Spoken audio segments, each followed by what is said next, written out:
Hello, YouTube world. How's everybody doing? This is Tito Haze. We're at the Talisman's Keep, and this is Magic Untapped.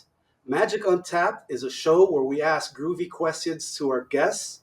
And speaking of guests, today we have none other than the local legend slash local LGS owner, Oz. Welcome on in. Oh, So, before we get to those questions, make sure you hit that like and subscribe.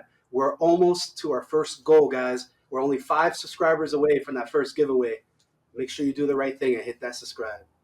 All right, Oz. So, here we go. First question. Who taught you how to play, or did you learn on your own? so to be honest, I actually taught myself.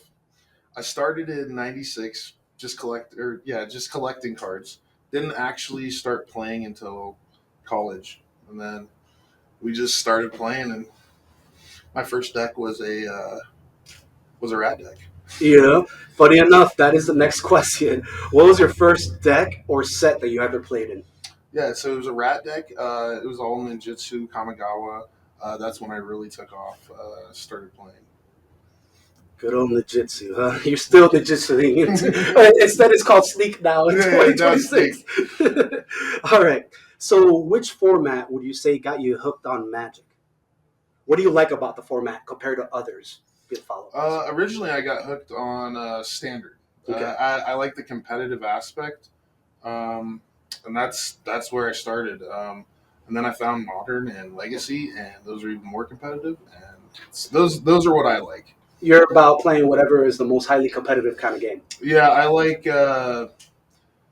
my parameters to like be checked at all times, and like in those formats, like sometimes you see stuff that you're not gonna see in like the bigger multiplayer games. Sure. All right. So here we go. Do you prefer brewing your own decks or net decking established lists? So this is a good question. So I love building my own decks. I go and I look at the top decks, the top meta decks, all that stuff, and my goal is just to make something to completely obliterate those decks. I don't even care if I win at that point. Like I just like to headhunt the top decks. Yeah, make it as difficult for them to win as possible. Because everybody else is like a lot of those people are playing the same deck. Yeah. So if you can break one, you break all of them. That is very true. All right. Which commander, I know the answer to this question, which commander best represents your playstyle? I'm curious. It's been a while since I played Magic. So, let's see. I would say any blue deck. Yeah, they definitely will have blue in it. I think right now Jacob Hawkins is probably my favorite blue deck. It's a mono blue deck. It looks terrible on paper, but it works. It does dirty stuff. That's all that matters, right? All right, on to the next one. Do you play mostly at home, at local game stores, or online? I'm not a fan of TCGs online, so I don't do that. Most of my games lately have been at the shop when you guys roped me into a game. Let's be honest. Whatever you want to be a tyrant. Yeah. All right, so this one, I think you already answered this. We already know. Casual or competitive? Obviously, I think you love competitive. Do you go to any tournaments or anything? Or I do go to a lot of tournaments, just not for Magic anymore, sadly. Like I think Magic still has its place, but I fell off the competitive edge with Magic. It does not feel as competitive as it used to be for me. Okay. Well, this is a good one. You got to dig deep in the memory bank for this one. What's the most satisfying win condition you've ever pulled off? This is my favorite win condition. We were doing a draft, and I drafted, I want to say 15 or 16 Tomb Scours in a draft, and that was my deck. So, like, I drafted stuff to draw me cards, and then I'd play, like, 4 Tomb Scours in a turn, and in a draft format, like, with so little cards, like, yeah, I won with Tomb Scours. How do you get so many of them, though? a lot of people around me actually hate blue. They think it's too complicated. So they see a Tomb Scour and they're like, "Oh, this card doesn't do anything. It doesn't block. It's not a creature." Yeah. And I'm like, "Well, what happened in that draft is I took one, pack one. That was my pick." And then there was one in the second pack, the third pack, and the fourth pack. I was like, "Ooh, everybody's sleeping on this." When I had 6 of them, I was like, "I'm just gonna try and get every one of my can." Sure. I mean, it worked out. You ended up getting the W. Yeah. All right, here we go. What is one thing that could improve the game for everyone? That's a serious question.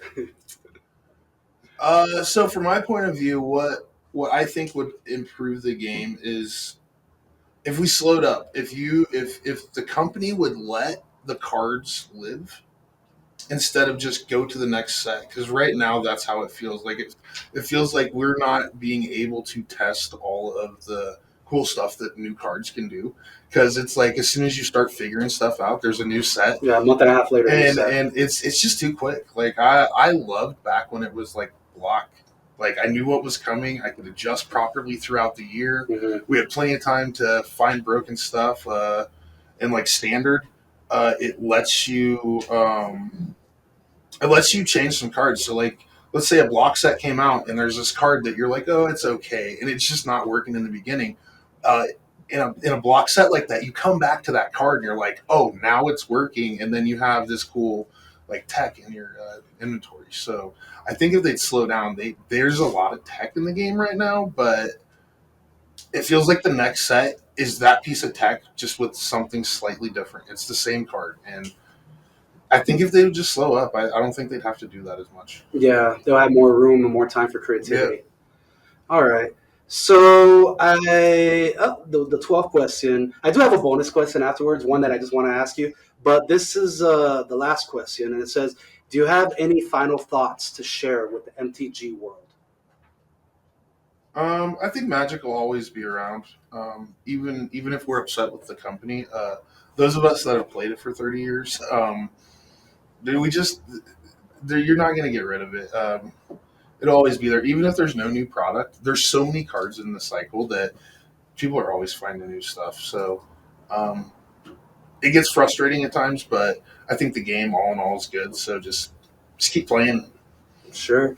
So my bonus question is, since you are the owner of Crit Castle, what would be the pros and cons of owning an LGS for all the people that are interested in potentially owning an LGS?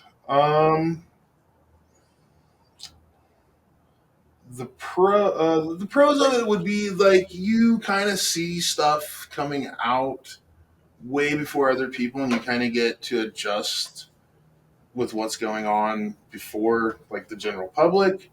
The downside is you're usually working, so you're not getting as many games as you used to. Like I can't stay up till like 4 in the morning and play.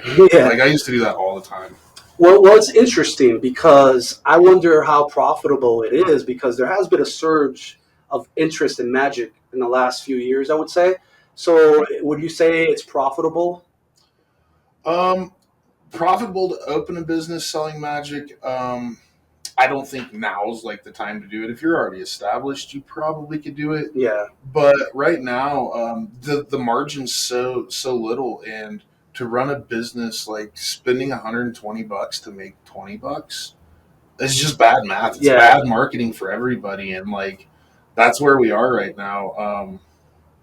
I wish it was better. I remember when I started, we'd get boxes for $72. We could sell them for $100. I felt good. You felt good. Everybody felt good.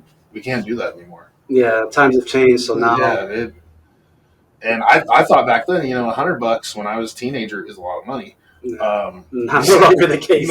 These poor kids now, dude, like they don't even know what a box is. Well, did you want to give a shout out to your store plug? Yeah. I run Crit Castle Games in Aurora, Colorado.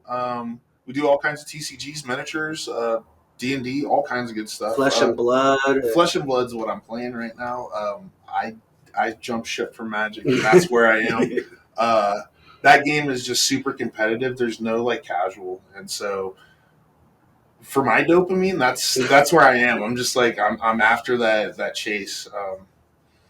But yeah, we played tons of games, Crit Castle games, tons of good community, tons of people, always something to do.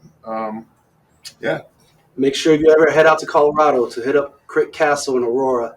I go there every Tuesday, and it's a wonderful experience, guys. All right, and that's all we have for today's show, Magic Untapped. Thank you guys so much. We love you. Stay tuned in because the greatness has just begun. Peace. At 100 subs, one lucky subscriber will win a Kalheim Collector Omega Pack. At 500 subs, someone will win a Spider-Man bundle box. At 1,000 subs, it will be the Final Fantasy pack, collector pack.